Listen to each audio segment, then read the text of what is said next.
என் பெயர் கீதனுஸ்ரீ. நான் 9ஆம் வகுப்பு அரக்கோணம் அரசு ஆதிதிராவிடர் நல பெண்கள் மேல்நிலைப் பள்ளியில் பயின்று வருகிறேன்.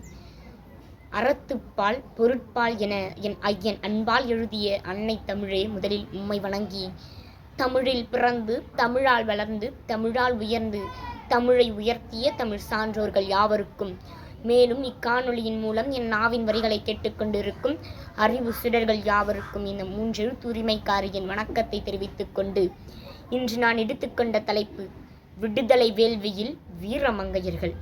ஆம், எடுத்த சபதத்தை முடித்தே தீர்வேனென வேலுநாச்சியாரும் வீரமாய் ஜான்சி ராணியும் ஆங்கிலேயர்களுக்கு எதிராக போராடி உயிர் நீத்த தில்லையாடி வள்ளியம்மையும் விடுதலை வேள்விக்காக தீக்குளித்த குயிலியும் மற்றும் எண்ணற்ற வீரர் வீராங்கனைகளின் எண்ணிகரில்லா எழுச்சியில் பிறந்தது நம் சுதந்திரம்.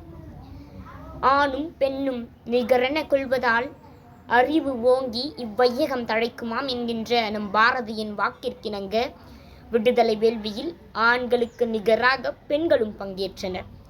கத்தியின்றி இரத்தமின்றி யுத்தம் ஒன்று வருகிறது, சத்தியத்தின் நித்தியத்தை நம்பும் யாரும் சேருவீர் என்கின்ற நாமக்கல் கவிஞரின் வரிகளுக்கு ஏற்ப காந்தியின் தலைமையில் நடந்த போராட்டத்தில் ஆண்களுக்கு நிகராக பெண்களும் பங்கேற்றவர்களே ஆவார்.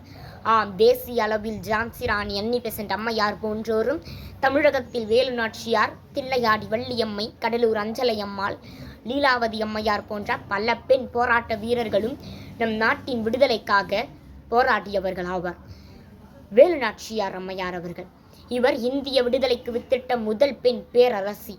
சிவகங்கையை ஆங்கிலேயர்கள் கைப்பற்றிய போது சிவகங்கையை மீட்டெடுக்க சுல்தான் ஐதர் அலி மற்றும் மருது சகோதரர்கள் ஆகியோரின் உதவியுடன் ஆங்கிலேயர்களை வீழ்த்தி சிவகங்கையை மீட்டெடுத்தார்.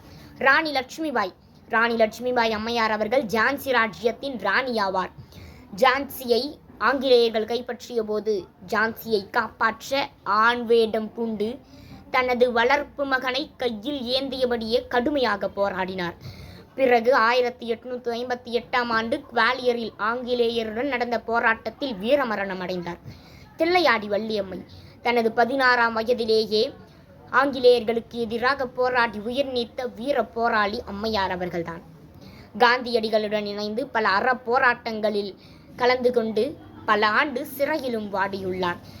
ஆம், தில்லையாடி வள்ளியம்மைதான் எனக்கு முதலில் விடுதலை தாகத்தை ஊற்றியவர் என்று காந்தியடிகள் இவரை பற்றி பெருமையாக கூறியுள்ளார்.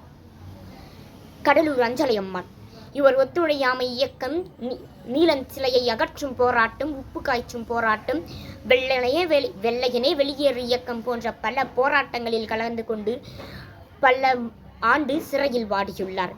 காந்தியடிகள் இவரை தென்னகத்தின் ராணி என்று அன்போடு அழைப்பார். அது மட்டுமல்லாமல் காந்தியடிகளின் மனைவி கஸ்தூரிபாய் காந்தி அம்மையார் அவர்கள் ஒத்துழையாமை இயக்கத்தில் மிகவும் தீவிரமாக பங்கேற்றார். இந்தி விடுதலைக்காக அயர்லாந்து பெண் அன்னி பெசன்ட் அம்மையாரும், இந்தியாவின் நைட்டிங்கேல் என அழைக்கப்படும் சரோஜினி நாயுடு அம்மையார் அவர்களும் கவிஞர் மற்றும் சுதந்திர போராட்ட வீரர்கள் ஆவார். மேலும் தென்னகத்தில் ருக்மணி லட்சுமிபதி, அம்புஜதம்மாள், சொன்னதாம்பாள், KP ஜானகி அம்மாள் போன்ற பல பெண் போராட்ட வீரர்களும் நம் நாட்டு விடுதலைக்காக தன் வாழ்வையை அர்ப்பணித்த வீர பெண்மணிகள் ஆவார். என் அன்பு தோழமைகளே, வீரம், கடமை, நாட்டுப்பற்று, தியாகம் போன்ற அனைத்திலும் உயர்ந்து நம் பாரத தாயின் மணி மகுடத்தில் மாணிக்கமாய் மின்னுகின்ற இவ்வீரர்களின் வாழ்க்கை வெறும் சரித்திரம் மட்டுமல்லாது, என் போன்ற வளரும் பெண் சமூகத்திற்கு ஒரு முன்மாதிரியாய் திகழும்.